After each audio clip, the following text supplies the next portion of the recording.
ಈಶಾನ್ಯ ಪದವೀಧರ ಕ್ಷೇತ್ರಕ್ಕೆ ಈ ಭಾಗದ ಅಭ್ಯರ್ಥಿಯಾಗಿ ನಾನು ಪಕ್ಷೇತರವಾಗಿ ಚುನಾವಣೆ ಕಂಟೆಸ್ಟ್ ಮಾಡಿದ ಸಂದರ್ಭದಲ್ಲಿ ಕೆಳ 2 ತಿಂಗಳಿಂದ ನಮ್ಮ ಆ ಪಕ್ಷದವರು ಮತ್ತು ಅದರ ಅಧ್ಯಕ್ಷರಾದಂತ ಮುಖ್ಯಮಂತ್ರಿ ಚಂದ್ರ ಅವರು 7 ಜಿಲ್ಲೆಯಲ್ಲಿ ಸತತವಾಗಿ 7 ಜಿಲ್ಲೆಯಲ್ಲಿ ಎಲ್ಲಾ ಕಡೆ ಪ್ರವಾಸ ಮಾಡಿ ನಮ್ಮ ಪರವಾಗಿ ಪ್ರಚಾರವನ್ನು ಮಾಡಿದ್ರು.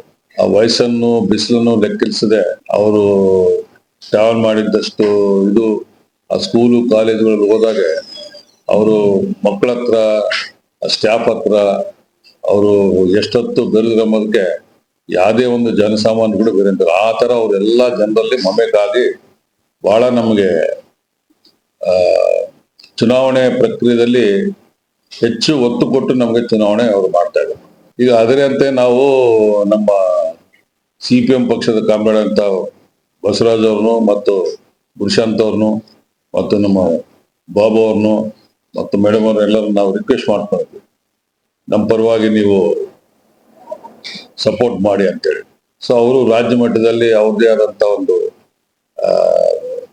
ಕಮಿಟಿ ಇರ್ತದೆ. ಆ ಕಮಿಟಿನಲ್ಲಿ ಎಲ್ಲವೂ ತೀರ್ಮಾನ ಮಾಡಿದ್ಮೇಲೆ ಇವತ್ತು ಅವರು ಬಂದು ನಿಮ್ಗೆ ಬೆಂಬಲವಾಗಿ ನಾವು ನಮ್ಮ CPM ಪಕ್ಷ ನಿಂತ್ಕೊಂತದೆ ಎಂಬುದು ಇವತ್ತು ಬಂದು ಅನೌನ್ಸ್ ಮಾಡಿ ಬಂದಿದೆ ಸರ್. ಈಗ ಬೇರೆ ಬೇರೆ ಜಿಲ್ಲೆಗಳಲ್ಲಿ ಅನೇಕ ಸಂಘ ಸಂಸ್ಥೆಗಳು ನಮ್ಗೆ ಪ್ರತ್ಯಕ್ಷವಾಗಿ ಪರೋಕ್ಷವಾಗಿ ಬೆಂಬಲ ನೀಡ್ತಾ ಇದೆ. ಅದಕ್ಕೆ ನಿದರ್ಶನ ಏನಂತ ಹೇಳಿದ್ರೆ, ಯಾವುದೇ ಜಿಲ್ಲೆದಲ್ಲಿ ಹೋದ್ರು ಕೂಡ ನಮ್ಗೆ ನಿಜವಾಗ್ಲೂ ನಾವು ನಿರೀಕ್ಷೆಗೆ ಮೀರಿ ಬೆಂಬಲ ವ್ಯಕ್ತ ಆಗ್ತಾ ಇದೆ. ಹೋದ್ ಸಾರಿ ನೀವು ಗೆಲ್ಬೇಕಾಯ್ತು ಸರ್, ಸ್ವಲ್ಪರಲ್ಲಿ ಇನ್ವ್ಯಾಲಿಡ್ ವೋಟಿಂದ ಕಳ್ಕೊಂಡ್ರಿ, ಇಲ್ಲಾಂದ್ರೆ ನೀವು 6 ಸಾರಿ ಗೆಲ್ತಾ ಇದ್ರಿ, ಈ ಸಾರಿ ಖಂಡಿತ ನಿಮ್ಗೆ ನಾವು ಗೆಲ್ಲಿಸ್ತೀವಿ ಅಂತೇಳಿ ಯಾವುದೇ ಒಂದು ಪಕ್ಷ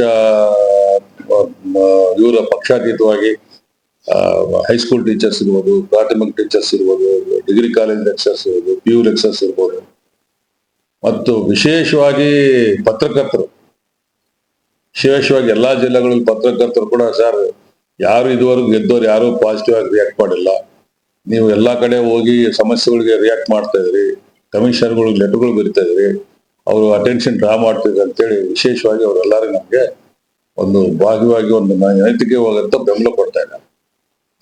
ಸೊ ಈ ನಿಟ್ಟಿನಲ್ಲಿ ನಾನು ನಿಮ್ಗೆಲ್ಲ ರಿಕ್ವೆಸ್ಟ್ ಮಾಡಿ ಇಷ್ಟೇ, ಈಗ ಬಹುಶಃ ನಮ್ದು ಜೂನ್ 15 ಆಜುಬಾಜಿನಲ್ಲಿ ನಮ್ ಚುನಾವಣೆ ಆಗ್ತದೆ.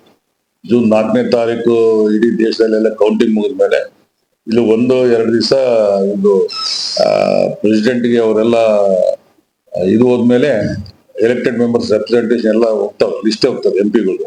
ಹೋದ ನಂತರ ಕೋಡ್ ಆಫ್ ಕಂಡಕ್ಟ್ ಮೋಸ್ಟ್ಲಿ ಅವಾಗ ಕನ್ಕ್ಲೂಡ್ ಆಗುತ್ತೆ. ನಮ್ದು ಮೇ 15 ಅಥವಾ 20ನೇ ತಾರೀಕು ಎಲೆಕ್ಷನ್ ನೋಟಿಫಿಕೇಶನ್ ಆಗ್ಬೋದು ಅಂತ ಮಾಹಿತಿ ಇದೆ.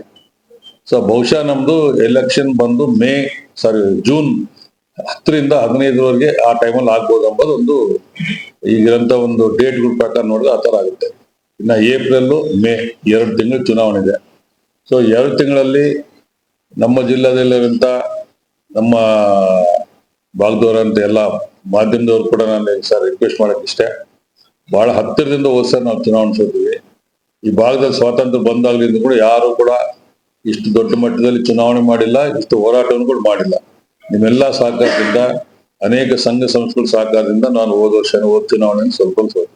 ಸೊ ಈ ಸಾರಿ ಅನೇಕರು ಬೆಂಬಲ ವ್ಯಕ್ತ ಮಾಡ್ತಿದ್ದಕ್ಕೆ ಬಹುಶಃ ಈ ಸಾರಿ ನಮ್ಗೆ ಖಂಡಿತ ನಾವು ಜಯಗಳಿಸ್ತೀವಿ ಎಂಬ ಒಂದು ಸೂಚನೆಗಳು ಎಲ್ಲಾ ರೀತಿಯಿಂದ ಕಾಣ್ತಾ ಇದೆ. ಬಳ್ಳಾರಿಯ ನಿರಂತರ ಸುದ್ದಿಗಾಗಿ ಬಳ್ಳಾರಿ ಬೆಳಗಾಯಿತು ಚಾನೆಲ್ನ ಸಬ್ಸ್ಕ್ರೈಬ್ ಮಾಡಿ ಹಾಗೂ ಬೆಲ್ ಐಕಾನ್ ಒತ್ತಿ.